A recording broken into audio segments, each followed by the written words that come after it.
Hello and welcome. Good morning. This is another beautiful summer Saturday morning, and we are back with our weekly roundup. Haven't been doing this regularly for different reasons, so I'm not going to get into that. But I know that's not what you're here for. You're here for the meat. So let's talk about the meat. Express entry draws continue, thankfully. Whenever there is a PNP draw early in the week, by now we already know that things should be looking good in such matters. But before I continue, and for the last couple of weeks, there have been issues with the technical aspect. So please let me know if you can see me, if you can hear me clearly. And then as per that, we can absolutely continue with whatever is happening here right now. While you comment and let me know if everything is good. Express entry draws obviously are very, very exciting because when they are happening, they are obviously bringing hope back, right? And you're all back, all pumped up. You know that things are going to continue. All the good things are going to happen, at least with the express entry draws. And then you hear about news which says that IRCC is now considering tier categories 4 and 5, and suddenly more hope for people who were not able to find the NOC 0AB or tier 0, 1, 2, 3 jobs and were stuck with NOC C and D or tier 4 and 5, and they also now have hope. So whatever hopeful usually actually works, and that's what I'm all about. Before I bored you with so many other things, and we have plenty of that. Let's continue with our weekly presentation so we can get to understand how things are. But before I go on, and I know these things are always going to happen, so I will just very quickly let's look at this question. Why STEM draws are not coming? Why? So this is a very common question. STEM draws are not coming. Why healthcare is not coming? Why transport is not coming? They will come, but they were never ever supposed to come every single week, every single month. So why they are not coming is not the question. That they will come. When they will come, of course, nobody can answer. I do not know. If I knew, then I would have definitely answered. Again, another question, even with a super chat, what happened to the STEM and tech draws? Nothing happened. They are still there. It's just that your expectation does not match with their program schedule. That's what happened. That's the only thing. Of course, when you are sitting on the fence, when you are on that line, when you are expecting or you want the draws to happen, because obviously you probably are on that line, or your work permit is expiring, whatever that might be, you get very anxious. You want the draws to happen quickly, and you want your score to be called out, which is absolutely normal. But as I said, your assumption or your expectation of when the draws should happen, would happen, don't necessarily match or are not in sync with OINP or with IRCC's program schedule. And of course, then there are always these changes which keep creeping up, right? Now we have CEC draws. Earlier there was nobody talking about CEC draws. I mean, when I'm saying earlier, I'm talking earlier in the year. When we hit upon the ATIP notes from IRCC about their program quotas, there was nothing mentioned about CEC draws. All it said is general category draws. And then Mark Miller came out and said that they will be concentrating on domestic draws, and suddenly there is no news on general draws, and we are seeing CEC draws. So these changes that IRCC continues to do, which is basically course correction, which I think is quite necessary, and these things will always then put everything else back on the schedule, right? Which is again quite normal and quite common. So what is happening to STEM draws? What is happening to healthcare draws? What is happening to trades draws or agriculture draw or transport draw? Nothing is happening in terms of nothing bad is happening. Nothing is going wrong there. It's just that they will happen when they have to happen. And of course, I'm sure they will happen. We still have some 5 good months to go in this year. And in 5 good months, you should definitely expect one draw for each of those categories, at least one. And if we are lucky, then probably 2 or maybe more. With francophones, of course, more. But with all other categories, 1 to 2 draws more is definitely anticipated. Let's get cracking our weekly roundup so we can talk more about these things as we go ahead. PNP and updates, PNP draws. Okay, 25th of July, Ontario conducted a PNP draw. Of course, this time it was specific to it was a specific draw. It was a healthcare draw, but even within the healthcare, it was specific to the general practitioners and family physician candidates who met the criteria, and they had to create their express entry profile between the 25th of July until 25th of July 2024, of course, because you can only have your profile valid for 1 year, duh. And in this case, 209 notifications of interests were issued, and the score was 395 to 444, 444. Of course, as we already know by now, that the upper cutoff of Ontario's draws is always in tandem with express entry last draw, in this case the category draw for healthcare, and 1 point less is what you have as this particular draw's cutoff. British Columbia, the regular suspects, they conducted the 5th BC PNP draw for the 5th of July, on the 30th of July, and this was a targeted draw with 146 candidates being invited through the tech draw,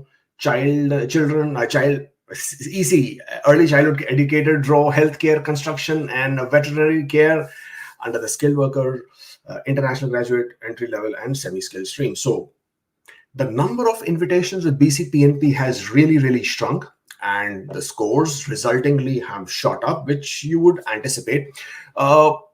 One thing with BC PNP is that they have been very regular, so you don't really have to guess a lot. BC PNP would be conducting their draws on the spot, which is a good thing, at least that you have your expectations right as far as that is concerned.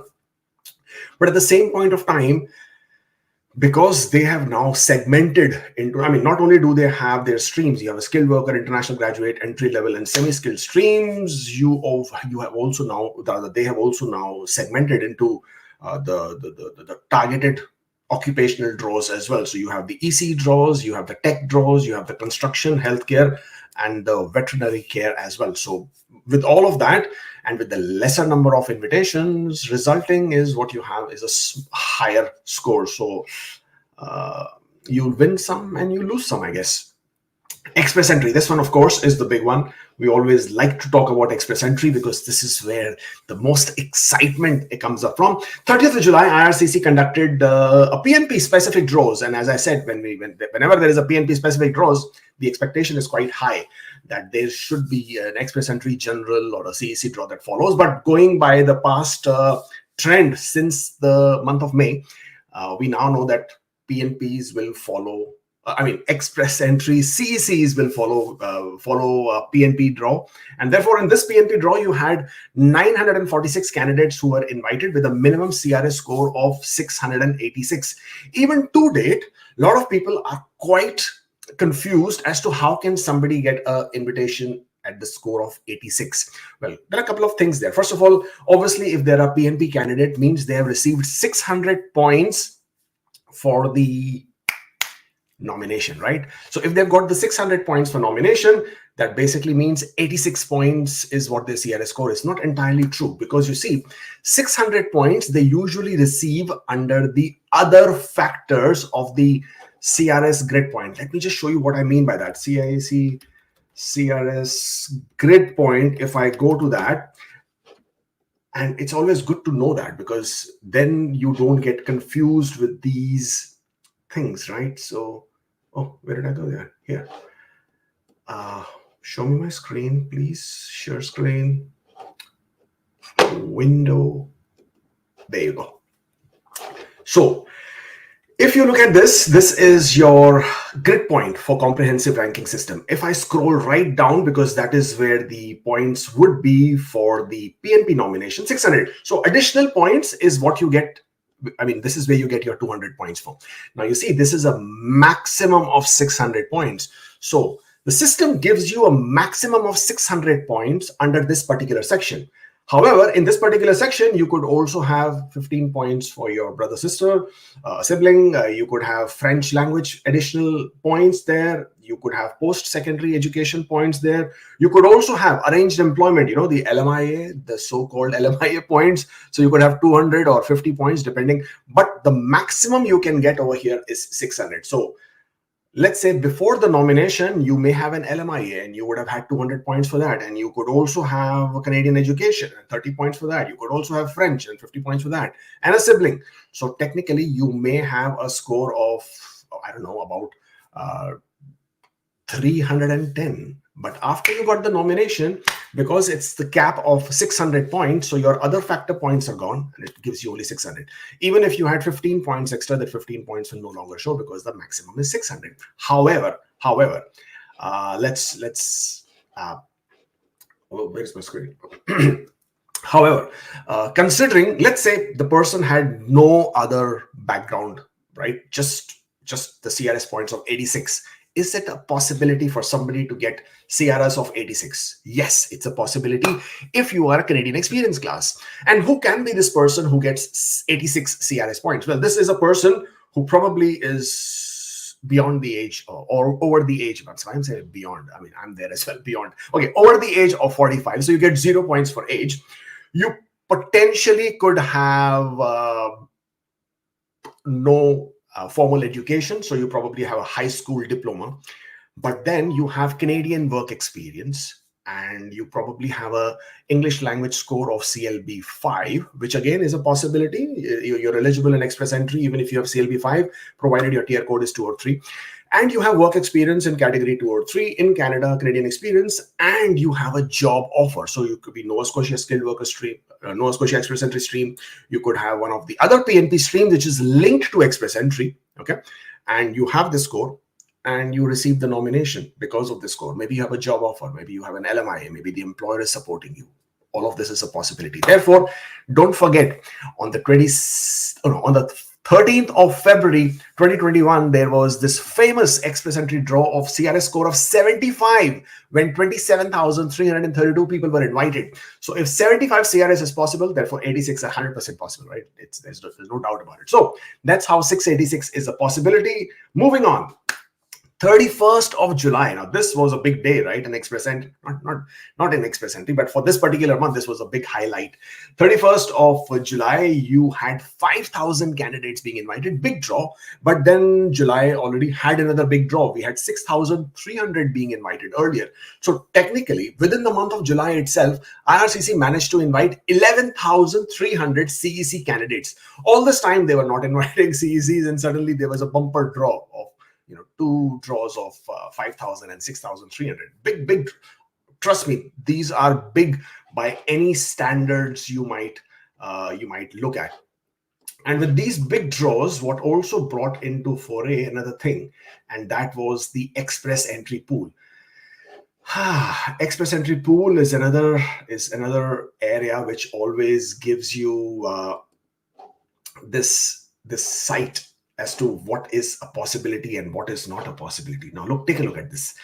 601 to 1,200. Now you have 105. Now, this is express entry pool as of 31st of July. So you have 105 candidates still in the PNP slot, of course, because, hey, the last row was about 980. Some people got cleared out. So there were still a few people left. And of course, people keep getting nominations. They keep accepting the 600 points. And that's how you have there. 501 to 600, you have 12,455. This was the number. Actually, the previous pool breakdown was 16,000. Then they had a 6,300 kind of a draw, and then we were left with 10,600 some people. And then 2,000 more people got added within 2 weeks. 2,000. Now, I know there is so much of hue and cry about, hey, people buy LMIAs and you can buy the LMIA and you can. While I accept and I agree that there are a lot of people who obtain an LMIA and of course are able to get high points, but it's not all of those. A lot of them are still CECs, and I've been saying this for a very long time.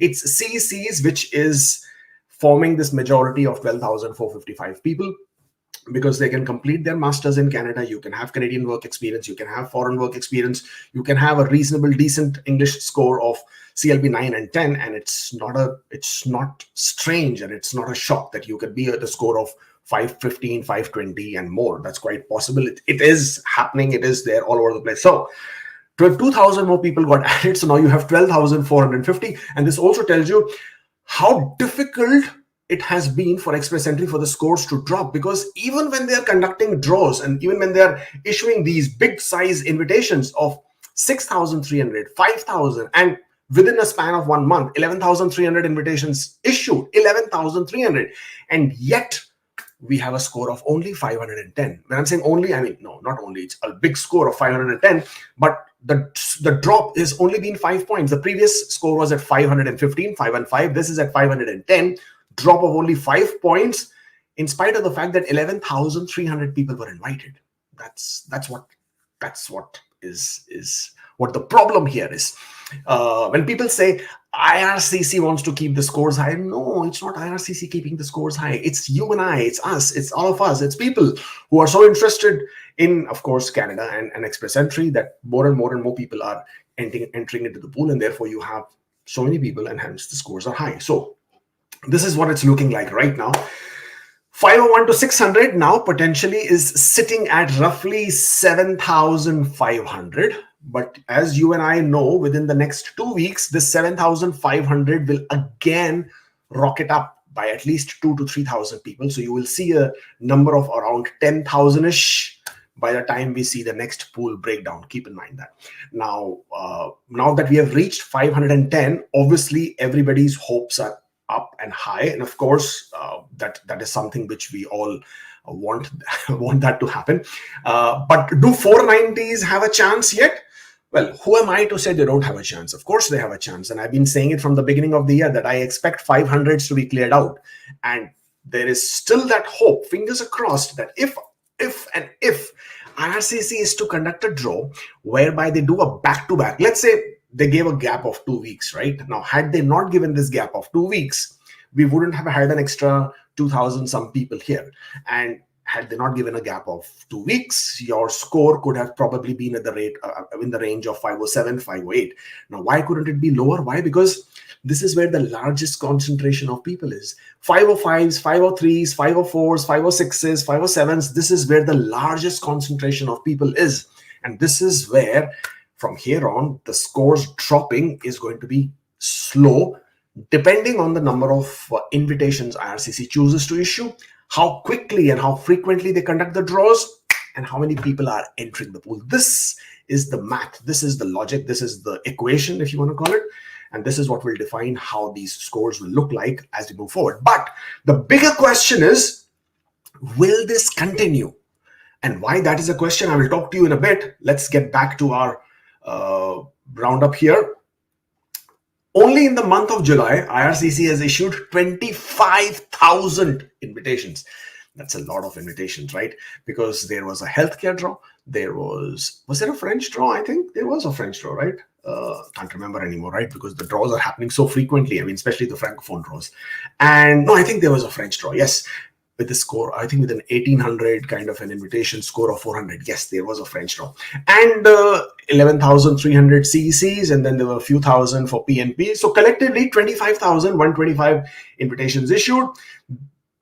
Today's draw was the 9th of a very busy month. When I'm saying today, it basically means on 31st of July. So this was the 9th draw of the month. So this is how busy IRCC has kept themselves. And this was pretty cool, right? In other news, we have other news. Yes, Northwest Territories meets the PNP allocation cap. Now, this is another good one. Now, Northwest Territories is, of course, in the northern and western part of Canada. Duh.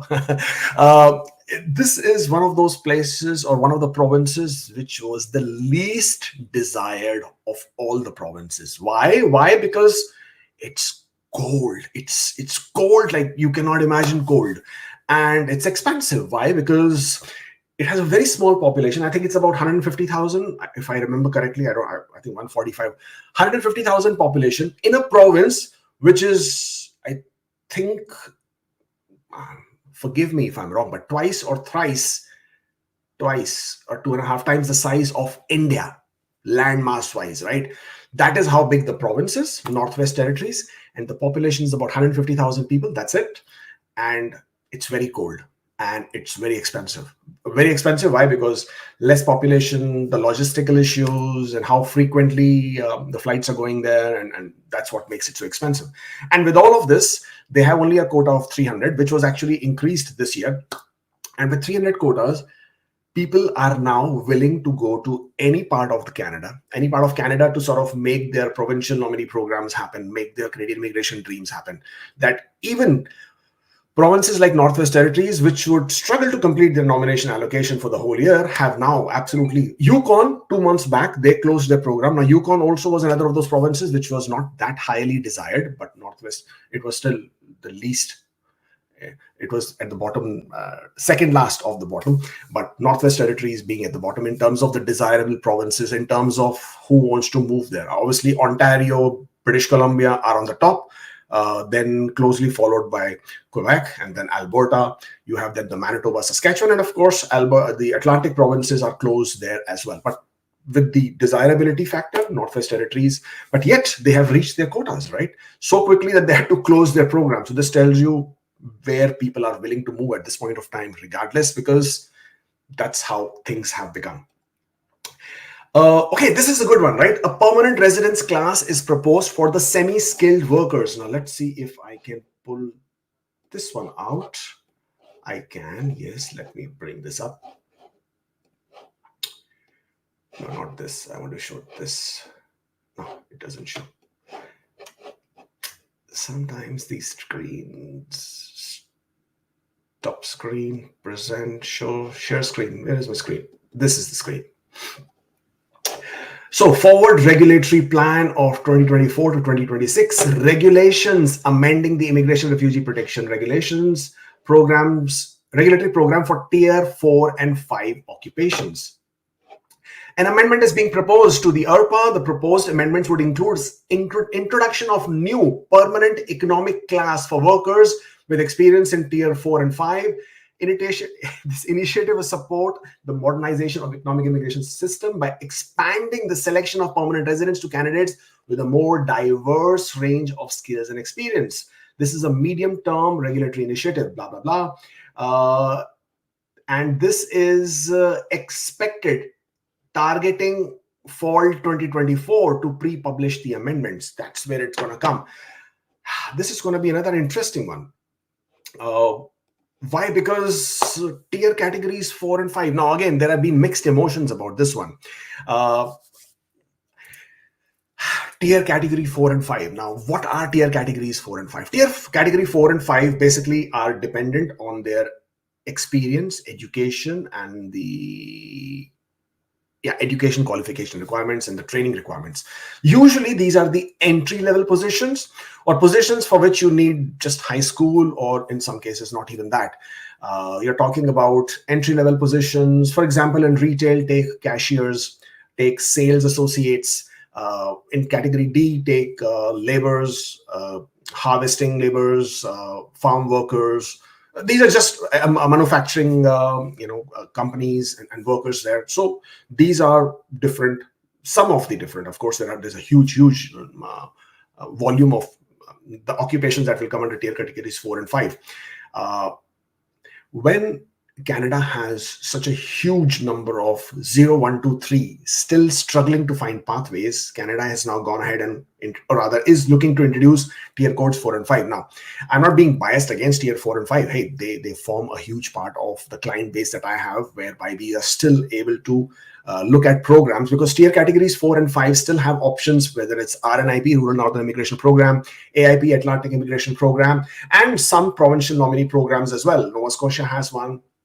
Prince Edward Islands has one. There is Saskatchewan has one as well. So, of course, there are PNP programs, but they're quite, of course, Ontario has the in-demand skills worker stream as well. So there are streams for tier categories 4 and 5, but they are limited, and they're only dependent on, all of them are dependent and only on job offers from the employer, of course, having experience as well.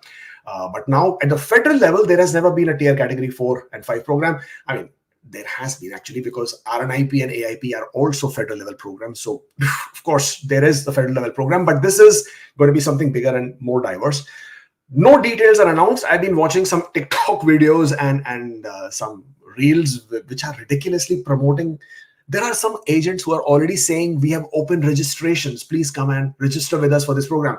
How are you opening registrations when nobody even knows what the hell the program is going to look like? So if you are watching those TikToks and reels, please do not register with anybody at this point of time, because nobody even knows Are there going to be any restrictions on occupations? Are there going to be restrictions on education, restrictions on language, restrictions on job offer?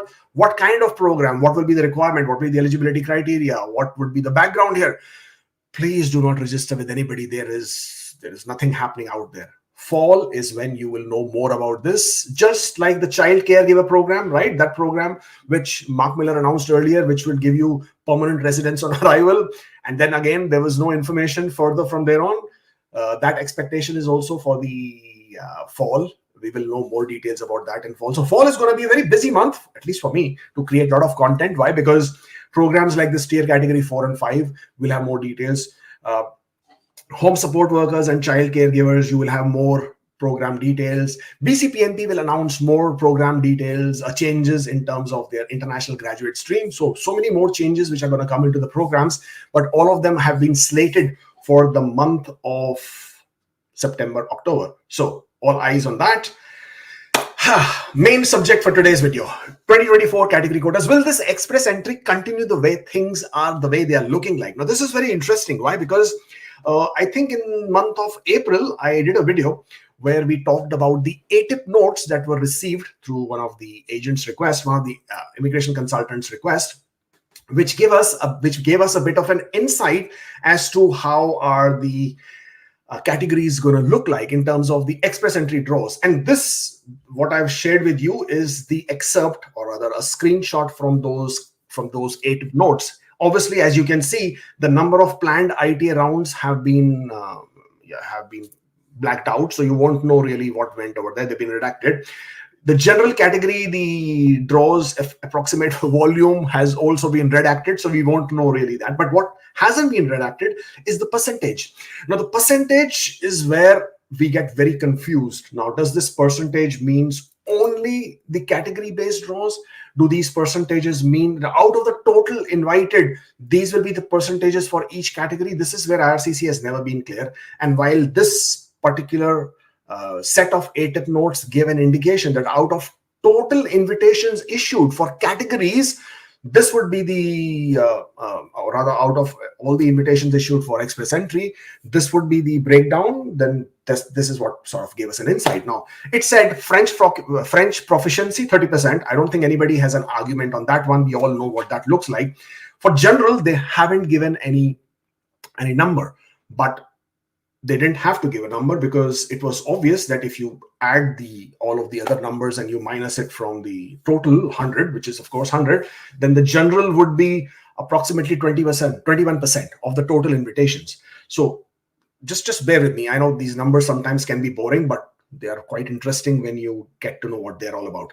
Healthcare, 15%, STEM, 25%. Though for this year, we have seen only one invitation, and that also 4,500 invitations long back now. It's already feeling like it was long back in history. But only one draw for STEM, but it was expected that they would issue 25% invitations. However, trade has got 5%, transport has got 3%, agriculture has got 0.5%. With all of this, they said the general categories, or rather that's what the understanding was, if you subtracted from 100, general category would get 21.5%. Now, what is happening is this. As of July 31st, the total number of ITAs they have already issued is more than 55,000. The CECs itself, effective May, end of May, they have already issued 14,300. And for general, they have already issued 14,445. Now, general, by all means, by all standards, by all understandings, majority of the general was also CECs, whether you like it or not, but that is the truth.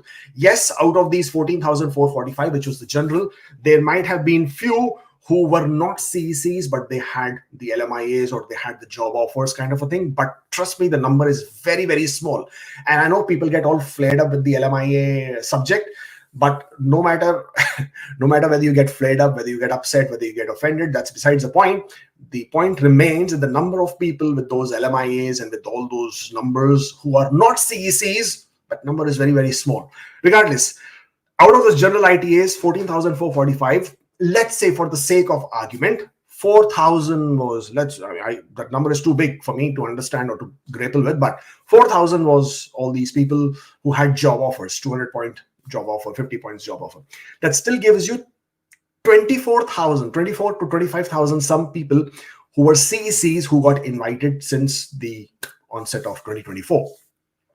Out of 55,000, to me, and I know I studied math in my school and I still use a good calculator, and I know for a fact, if it is 25,000 invitations issued, they are definitely not 20% of the 55,000. So it's almost 50%. And if it is 50% of the total number of invitations issued, does that mean that they will continue with this? Because I, for one, cannot see that happening. We have to understand, we have to note that IRCC does not have limitless supply of ITAs. At some point of time, they're going to cap it. At some point of time, they're going to restrict it. So the total number of ITAs cannot go to an X number. Last year, they have issued about 110,000 ITAs. So if you go with that 110,000 ITA mindset, we are at 55. We have crossed the middle of the year. So we are already into the second part of the year. With that, I think we are already falling back. We are not teaching. We are not going to rush. We are not going to reach 110,000. But July itself, they have issued 25,000 ITAs, which is a lot of ITAs. Now, did I get that number right? 55,579. Guys, can you just check that for me one more time? I have a feeling that that number is slightly bigger than 55,000. One of my colleagues has totaled this number, so we'll have to just figure that one out. But CECs definitely is 14,300. General ITAs is definitely 14,445. But even if that number is not 55, it's slightly more. Let's say it's 60. Let's say. Even then, the total number of ITAs that have been issued with the CECs and the generals, that still does not form 20%, 21% that has been indicated in this particular item. That tells you that either the priorities have changed, because mind you, whenever these projections are made, these are projections, these are anticipations, these is a plan. Plans are always subject to changes. Now, something has definitely changed somewhere. We don't know what that is, because by the time we will get the access to those notes, we will have the access to that information and those numbers. It would be probably towards the end of the year when we will know what changed, what happened. Because in this, it says general, it doesn't say CECs, right? Which tells you that at that point of time, CEC was not part of the plan. It was supposed to be general because, as I said, general includes CECs, and majority of the plus 500s are CECs. And going by that, if that general included the CECs, so there was no separate categorization for CECs. At some point of time during this process, with Mark Miller coming into play and he announcing that the category draw, the domestic draws should happen, should be more, they should have higher priority, whatever that might be. Somewhere things have changed. Somewhere they have brought in CEC as a factor, and therefore you are seeing this happening. And hence this number, 14,300, has happened in the month of June and July, just 2 months flat. Of course, there have been a bit of gaps in the draws as well. So July compensated for all those gaps that they have been putting in between the draws, and therefore I hope that they continue with these large sizes draws for at least some time. At least 500s gets cleared out, and then they can go back to doing whatever they needed to do. I mean, again, I know 490s are not like what I've said, but as I said, there has to be some number where they are going to cap it up. I do not know where that number would be. But this is something which you should be aware of. So tomorrow, if they start reducing the numbers, or if you start seeing smaller draws, don't be too shocked, because as I said, this is what the math is saying.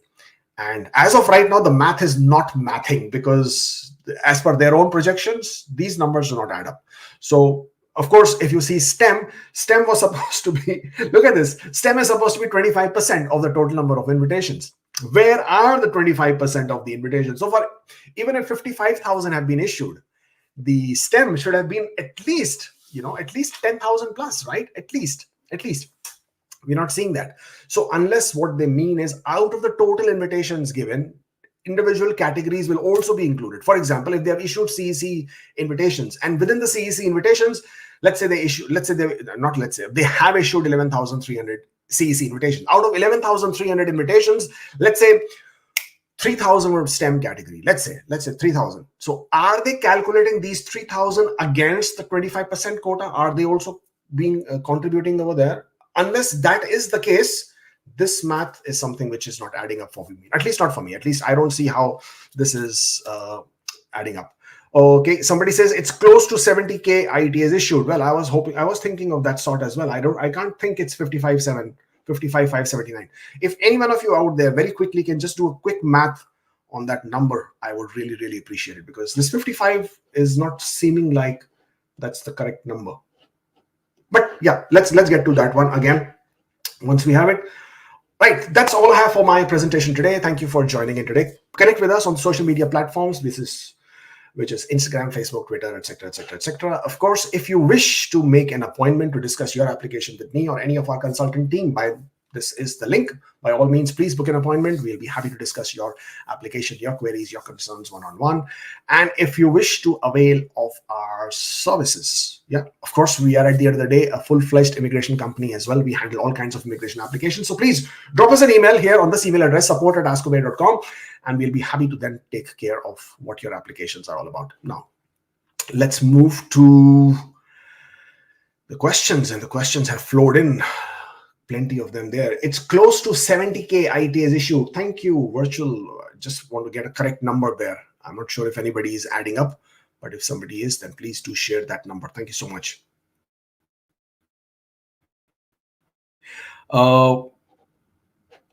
Somebody says, I'm eligible for STEM and AIP, which is quicker nowadays. To be very honest, I will take whatever comes first. If you start hanging on with that feeling that which is quicker, should I choose this? I don't like the face of this one. Don't do all of that. You take whatever comes first. Why? Because it is so uncertain. Tomorrow things can change. Tomorrow things will be completely different. And then what are you going to do tomorrow, right? So don't wait. If you get AIP, take it. If you get STEM, take it. Right now, STEM is not happening, right? So imagine if you were waiting all this while for STEM and had let go of AIP, what would then happen? I'm planning to go to India after submitting my PR application due to health reason. Can I give biometrics in India? Yes, you can. There is no problem with that. Absolutely. Neil Patel says it's 74,000 ITAs. I was hoping that was the number, because that sounds a bit more closer to what they were looking at. Thank you so much for sharing that number. And somebody else also said something else. Just give me a minute. Don't include PNP numbers. FHS is a separate quota. Yes, of course. Thank you so much for reminding me that. I am not including the PNP numbers in there, of course. But at the same point, the numbers are still not adding up in terms of the percentages. Thank you. Okay, so probably this 55,000 is without the PNPs. That's what I'm assuming. That's what my colleague must have done. Again, need to check those numbers again. Let's say plenty of questions coming up. Let's see. What happened to STEM and Tech Draw? I think we already discussed that very early. Assuming I will get my PCC in September, going to India 1st of October, might my PCC still be counted if I get nominated for Express for draws? Okay, we have talked about PCCs so many times. At the end of the day, your police clearance, which is from your country of residence. So if you're a country of India, if you're a resident of India, then your police clearance should be obtained from India, and it's valid for 6 months. Okay. If India is not your country of residence, means Canada is your primary residence and you're visiting India, then please obtain a police clearance after your last visit, so that your police clearance covers the entire duration. Obtain your PCC from outside that country. In India, I know you can get it from DSP office even if you're outside, but that's okay. That's acceptable. But if it's any other country, please obtain the PCC from outside that country, so that it covers the entire duration of your stay, and that PCC remains valid until your next visit to that country. And this is all applicable until your AOR, or the acknowledgement of receipt, or in express entry, as we say, it's a submission of your application. After submitting your PR application, you're free to go wherever you wish to. You don't need any new PCCs unless IRCC specifically asks for it. Nothing there. Can I add my wife post ITA if I still meet the cutoff score after adding, or should I go for spousal sponsorship? Yes, you can. There is no problem. You can make changes to your express entry even after getting your ITA if it does not impact your eligibility and if it does not impact your CRS score, as in the CRS score does not drop below the cutoff. If that is happening, absolutely you can. There is no problem. LMIA has expired. I'm on implied status and applied for a new LMIA. I have a LMIA file number. Can I claim 50 points by LMIA file number? No, you cannot. You will need to have the LMIA approved in order to claim the 50 points for that LMIA. unfortunately, you cannot just use the LMIA number and claim it. What if it's not approved, right? And you already have an ITA. That way, it's not acceptable. Andrew says, I received an ITA for the OIMP master stream and applied while on SP as in study permit, including points for having valid permit. Now on implied status after applying for postgraduate work permit, will this affect my OIMP application? It will not. You're absolutely fine. Don't worry. Implied status is also legal valid status. You obtained your points for study permit. And if you submitted your application while you are on a study permit, there is no problem. After that, you have changed your status or you've applied for postgraduate work permit. You're absolutely fine. There's no issues there. My pay stubs show shift manager in training, but employer will not give experience letter. What should I do? Should I leave job after completing 1 year? Well, you can leave your job whenever you wish to, of course. As part of if you wish to claim points for this experience, then you definitely need employment verification for 3 factors. First factor is your period of work. From which date to which date were you working? How many hours per week you were working? Because you're claiming points for a period of work. Second factor is that you were paid. So the letter should mention your salary. You should provide pay stubs, T4s, notice of assessment if it's Canadian work experience. If it's outside Canada, then pay stubs, bank statements that show salary credit, or if it is cash salary, then salary certificate.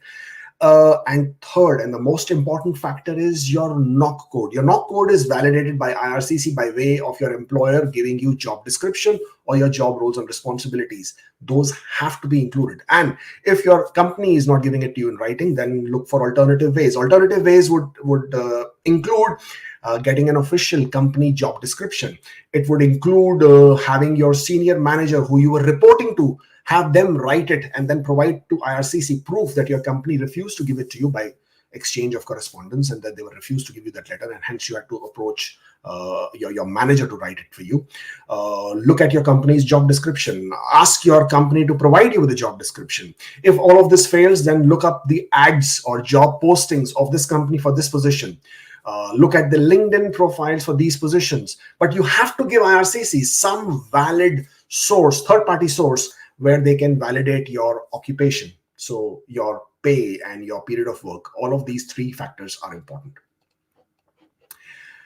Postgraduate expiring August 24, applied for closed work permit, submitted PR in July, traveling to India, got married, fiance has PR, any consequences? Should I apply for bridge open work permit for same?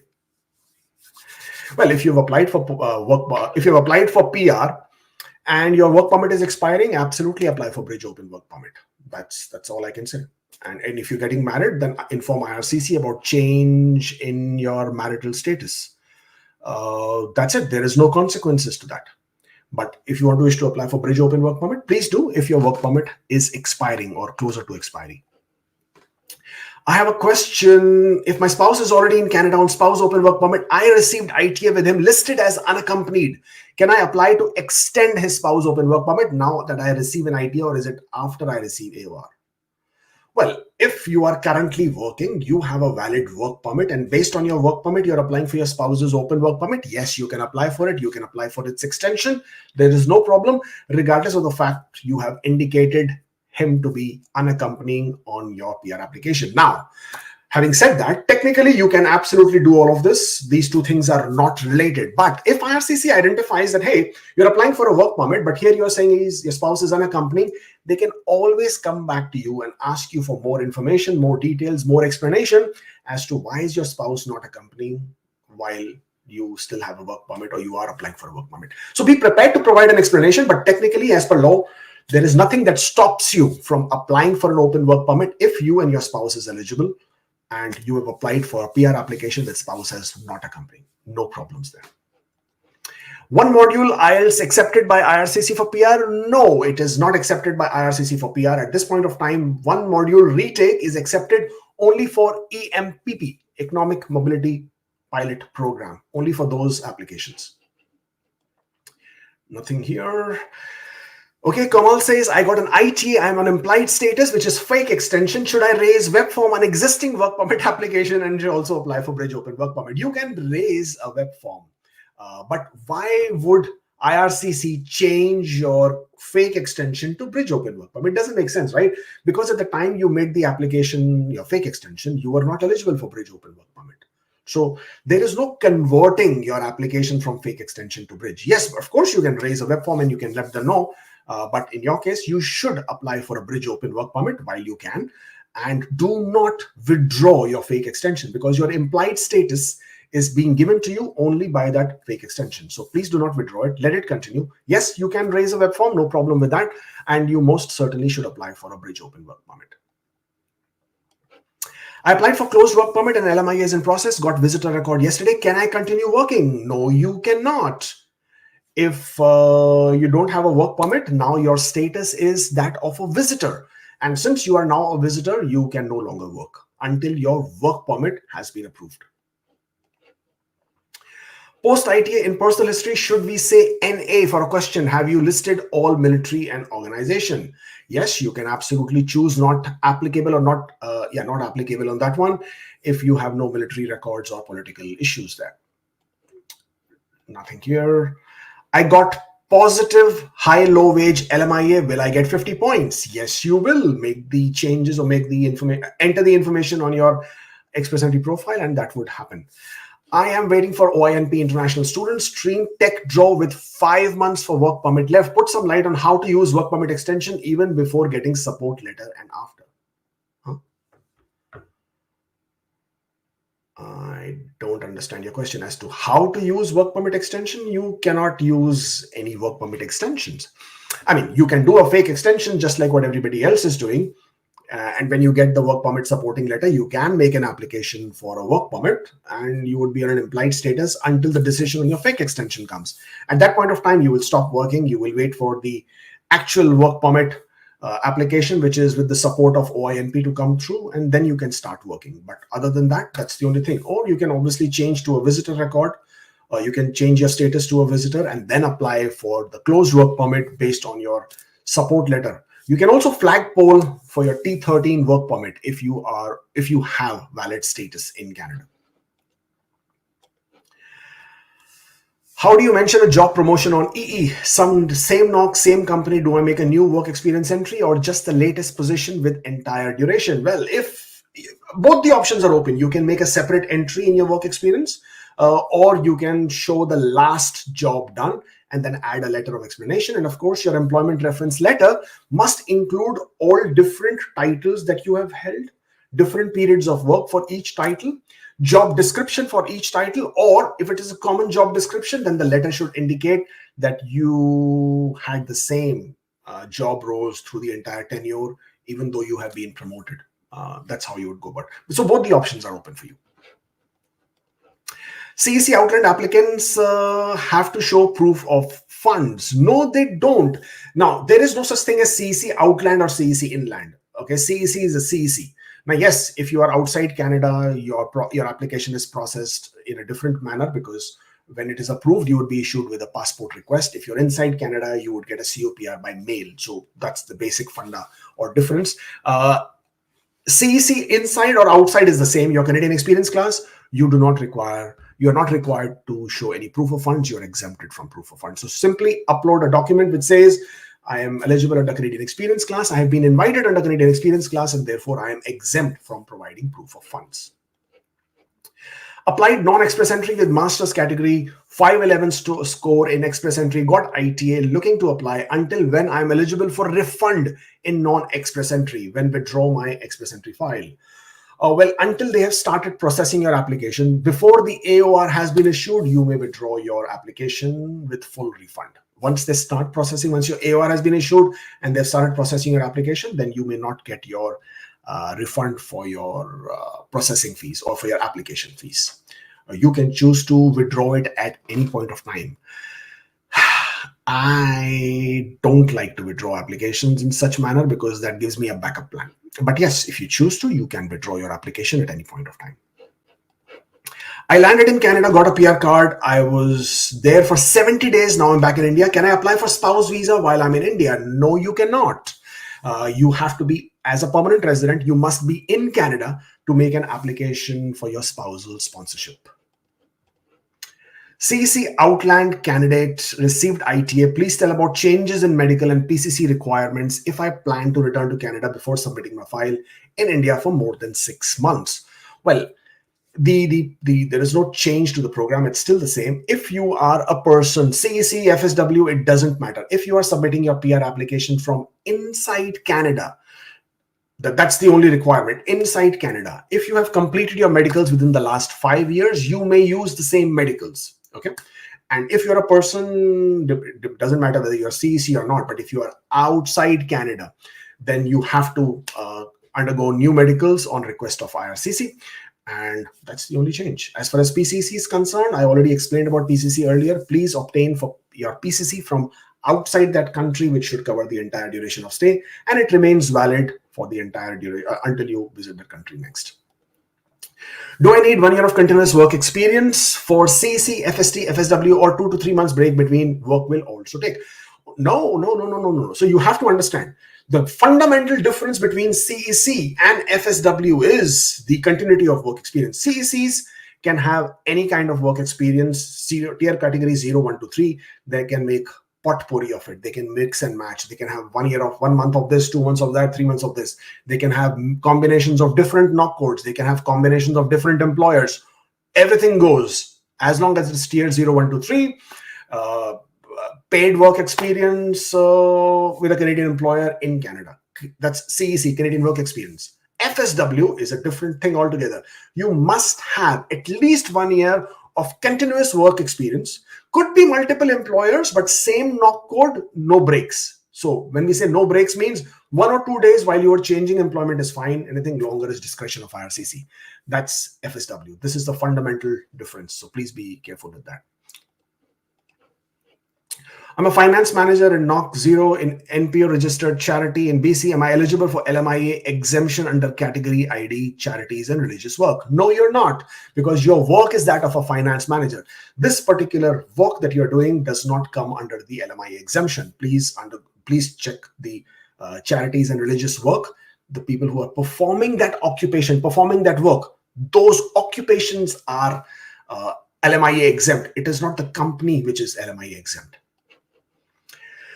Going to India to complete 2 months experience and back in November, do I need to make changes in my express entry profile for my job as I select current job? Yes, of course, you will have to make a separate entry for these 2 months to show that this is your foreign work experience. So that is how you would get points for it.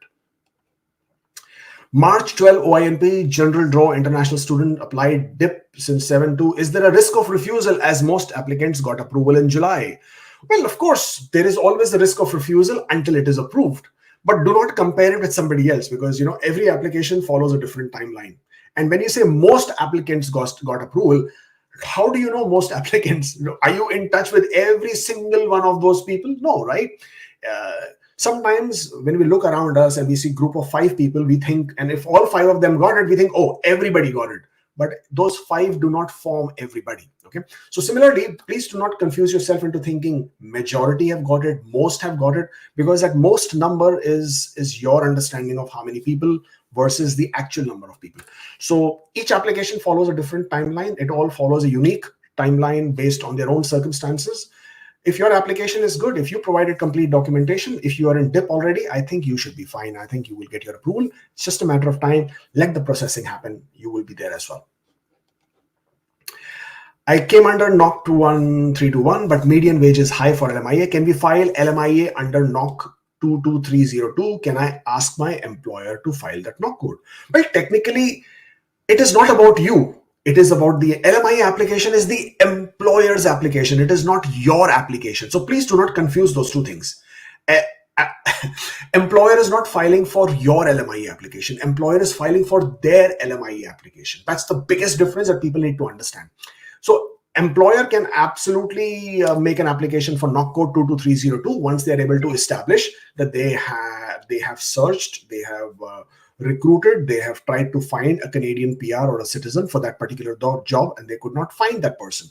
And then they can choose to offer you that job, provided you have the background and qualifications to perform that new job at NOC code 22302. That's how it works. I got IT under trade CEC category. I'm on a visitor record. Do I need to show proof of funds if I can get gift deed from my parents? Well, it's the same thing I just explained. CEC is CEC, inside Canada, outside Canada, visitor record, study permit. It doesn't matter. If you are a CEC, CEC means you have 1 year of Canadian work experience within the last 3 years, regardless of where you physically are at that point of time or what your status is at that point of time. If you are a CEC, you do not need to meet the proof of funds requirement. If you've been invited as a CEC, simply upload a document saying that I am eligible under Canadian experience class and therefore I am exempt from proof of funds requirement. How to prepare reference letter in case of multiple positions held in one company? Can we give one letter? Yes, you can give one letter. That one letter would indicate different roles held. It would indicate from which time to which time you were holding that title or that position.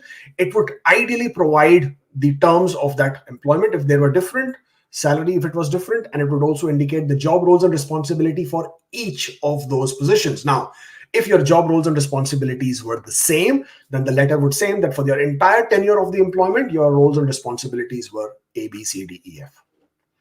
I'm planning to go to India after submitting my PR due to health reasons. Can I give biometrics? Yes, you can. We already answered that. I have STEM experience in India, came to Canada, have CEC here, but non-tech, score is CEC, but I read for STEM, experience should be 3 years. How much time do I have to be in STEM? Okay. Once you are eligible in express entry, your STEM category work experience or any of your category work experience for which you wish to be eligible, 6 months of that work experience should be within the last 3 years. So for example, let's say today is the 1st of August 2024. Go back 3 years, that would be 1st of August 2021. If you have eligible work experience which is until 2nd of February 2022, then this period of work experience would be considered eligible for STEM. If there is an ITA, you would get invited, but you must also submit your application within that period where the 6 months fall within the last 3 years. Okay, so if the 6 months of work experience that you have, which is of the eligible category, if it falls within the last 3 years, you're good to go. Okay, I hope that clarifies. If I go back to my home country after creating EE profile with a 1 year experience, will add experience and home country after 1 year. So is there any chance of getting invitation in future? Of course, there is a chance of getting invitation in future, provided your score is high enough, provided IRCC continues the CEC draws, provided the express entry continues. Yeah, so provided all of this happens, if you have the score, absolutely you will get invited. Any prediction for transportation draw? Nope. I have zero predictions for any categories because I just don't know when the draws will happen. I don't know how many people are in the pool. I do not know how many draws will be issued. So no way to speculate that. Can I withdraw my OINP non-express entry invitation if I receive an invitation from express entry STEM draw? Yes, you can. I mean, just don't do anything with that OINP invitation and it automatically will expire. That's all you need to do. If a medical report was valid during submission of application but is now already 5 years old, will IRCC request for new medicals? They may, absolutely may request for medicals. In most cases, they are not requesting, but yes, they can. If there is any aspect of your medicals which is a concern, or if it is beyond a certain period of time, then yes, IRCC can ask you for medicals again. My wife finished courses, got a 3-year postgraduate work permit. I've been working on a spouse open work permit. Both of our work permit expire in 6 months. If she switches back to student status to take 1 year course, am I eligible to extend my work permit? If your current work permit was issued based on your spouse's postgraduate work permit, then you will not be eligible for a spouse open work permit if your spouse chooses to study a 1-year diploma program. However, if your spouse chooses to study a master's degree, then yes, you would still be eligible to apply for a spouse open work permit. The only condition where a spouse may extend their open work permit in Canada is if their work permit was already issued on the basis of spouse studying. So spouse extends the study permit, you working because your spouse was studying, then you can extend your open work permit. That's the only condition that you can that you can apply for a work permit under. Understand, if I have a job offer and open work permit, is it mandatory to provide proof of funds? If your job offer is accompanied with an LMIA, or if you have a arranged valid job offer under the LMIA exempt category, then you will not require proof of funds. Nothing there. I'm working full-time, but some of my pay are less than 60 hours. Will that be any issue? Well, if your work period is less than 60 hours, but I don't understand what you're trying to say. Are you saying 60 hours bi-weekly? Are you saying 60 hours weekly? So as long as your working hours are 30 hours per week, each week, then you're working full-time, even if your letter says part-time. And even if your letter says full-time, but you are working less than 30 hours a week, then you are not working full-time. And then only the hours you have worked will be calculated. Visitor record expires on August of 9th. Got and replied to P1 already. Do I apply for visitor record extension or just wait for ECOPR? Can I stay inside the country after August 9th? No, you cannot. You will lose your status. My recommendation is always remain in status. You do not know when you will receive your ECOPR. So on the morning on the 9th of August, apply for extension of visitor record. And at any point of time when they do, so that would basically give you the implied status. You can continue being in Canada on legal valid status. At the time when IRCC issues your COPR and approves it, in future, whenever they are processing your visitor record application, they will cancel it and they will refund your money. So you don't have to worry. Or once you do receive your COPR, you can go back and withdraw that application, either of the two. But do apply for the extension. My daughter overstayed her visitor record by 10 months and I applied for her visit visa extension by mistake, not restoration.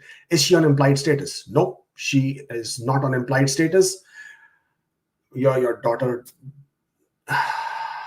could not even apply for restoration. 10 months is a very long period of time. Your daughter is out of status.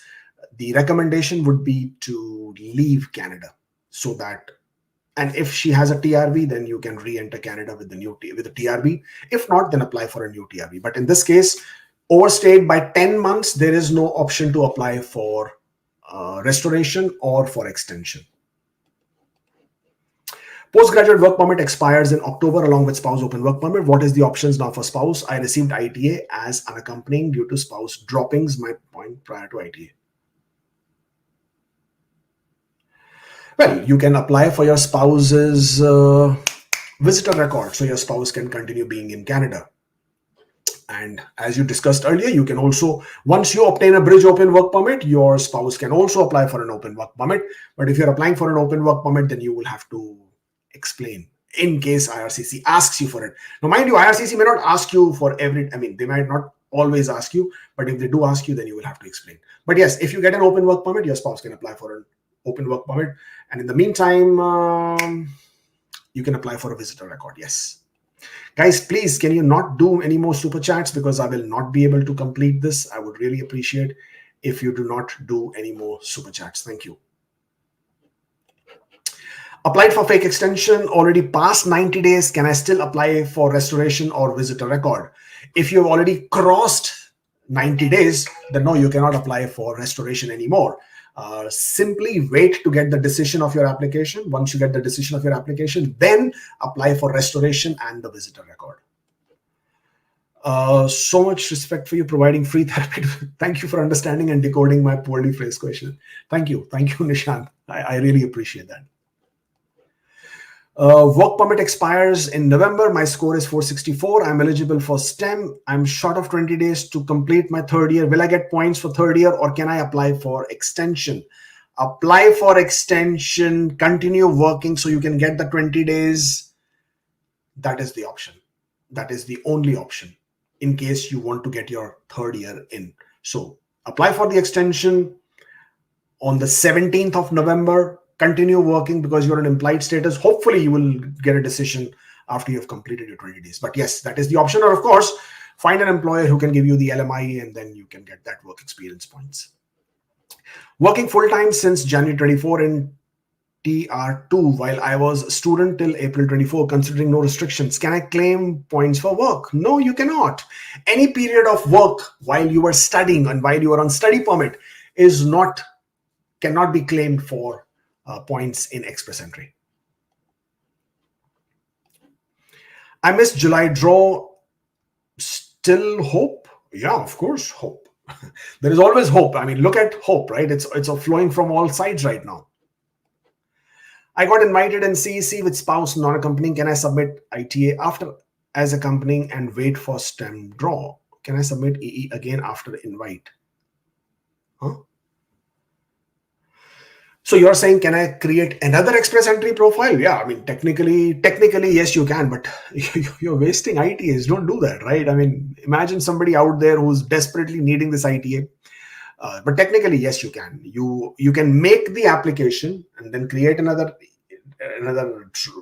profile and then wait for, yeah, absolutely. Technically, you can do that, yes. But yeah, don't do that. I mean, wasting ITAs, right? Feels bad for those people. Any hope for Ontario HCP tech draw in August for NOC 2121? I don't know. I have no idea when the draws will happen, in August, November, later. There's absolutely no way of speculating. As I said earlier, our expectation of the draws does not sync with the schedule that OINP has, or the tech or the IRCC has.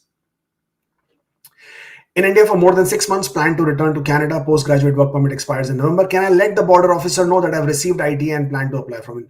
You don't have to let border officer know anything. You have a postgraduate work permit. You just enter and you say, I'm here to work. That's it. You don't need to inform them about ITA and planning to apply and all that. You have a valid status. You are welcome to come to Canada. PCC done from CA. PCC done from CA. Now planning to go to India for 3 to 5 months. If I received ITA while I'm in India, do I need to take PCC from India? Can I submit all the docs from India? Should I inform IRCC? If you receive an ITA while you are in India, absolutely, please submit your application.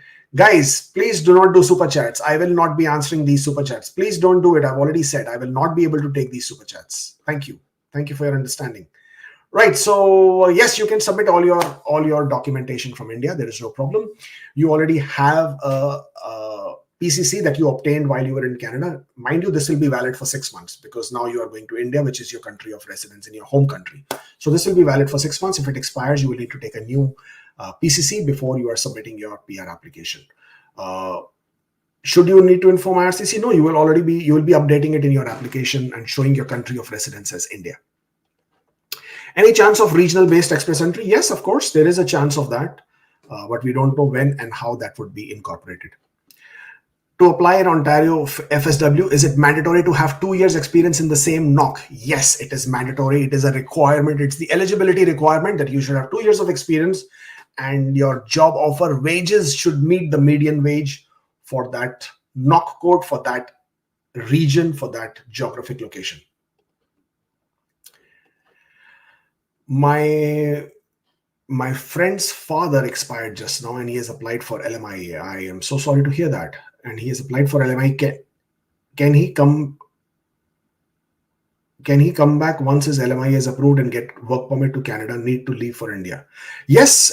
You see, now don't confuse the LMIA with work permit, right? If you applied for LMIA, it will be processed whenever it will be processed. And once you have it, you can apply for a closed work permit based on that LMIA. And once it is approved, you can then come back to Canada. There is no problem at all. If Ontario has requested 2 recent pay stubs for proof of funds, should we include job letter as well? If they have requested only for recent pay stubs, then please give them recent pay stubs. That's all. They have given 5 calendar days. Seems very unfair. How is it unfair? Shouldn't you already have your 2 recent pay stubs? If you have it, you provided. Why is that unfair? I'm not able to understand why is it unfair. You could require to provide 2 recent pay stubs, which you should have already received. So yeah, just provide it. And if you, for whatever the reason being, if you need more time, then request Ontario to give you more time. But to be very honest, yeah, I don't understand why should it be unfair, because it's your 2 recent pay stubs. Pay stubs is already in the past. And I think they want to establish that you're still working for this company, you're still in Ontario. And if you have the pay stubs, just provide it. And if you don't have it and you need to request it from your employer, then let Ontario know and request for more time. Will complete 1 year of work experience on 19th November. When should I create my e-profile? 60 days before, 1st of November, after 19th of November. Portal gives extra month. Well, ideally, if you are already eligible in Express Entry, you can create your profile even now. But technically, if your work experience is in the 19th of November, you should make your profile in October. Towards the end of October, or even first week of November is good. Nothing here. My profile is expiring on 8th of August. If I receive IT under STEM and get invited for human capital priorities, will my profile be saved? Huh? I don't know what you mean by profile be saved. My profile is expiring on 8th of August. Okay, so if you receive your ITA under STEM on the 8th of August or before 8th of August, then your profile will not expire, because the whole purpose of a profile is for you to receive an ITA. So if you receive an ITA before it expires, then your profile, nothing will happen. You will receive an ITA. If you receive it for human capital priorities for Ontario, then you will need to create a new express entry profile. You will need to inform Ontario when you are submitting your application to Ontario that your old profile has expired. This is the letter from IRCC which says the profile is expired, so you have created a new one. But it's not a problem at all for both. I got invited in CEC draw. My profile is a mix of Canadian foreign work experience. I worked remotely for a foreign company while studying in Canada. Is my CRS points for foreign work experience valid? Yes, of course, valid. No problem there. So you get points for foreign work experience under the skills transferability. Okay, you don't get points for foreign work experience separately like you get for Canadian experience. For Canadian experience, you get for 1 year, 2 year, 3 year, 4 year, 5 years of Canadian work experience. For foreign work experience, you get for 1 year and 3 years under the skills transferability. So yes, the mix and match will still give you the points. There is absolutely no problem. On the contrary, you get more points if you have foreign work experience and Canadian work experience under the skills transferability. So, so you're asking, no, I got the question wrong. You're asking, I worked remotely for a foreign company while studying in Canada. No, this is not acceptable. My bad. Sorry. Cross that. I didn't read the second part. Remote work experience from Canada for a foreign company is not foreign work experience. Foreign work experience has been defined very, very literally, saying foreign work experience is outside Canada. So while you are here studying and remotely working for a company in Canada outside is not considered as foreign work experience. I'm sorry, I should have read that carefully. Cross the earlier response. My work permit is expired, need to get another 4 months because my passport expired. Now, can I work for a new employer with extension status? Then I will complete 24. Yes, you can, because once you apply for a work permit extension, you would be on an implied status where you can continue working. Thank you, everybody. Thank you for joining in. It was lovely doing this once again. You have been very kind and patient, and I am absolutely glad to do this week on week. And again, stay forever hopeful, because that's the only way to be. Take care. All the best.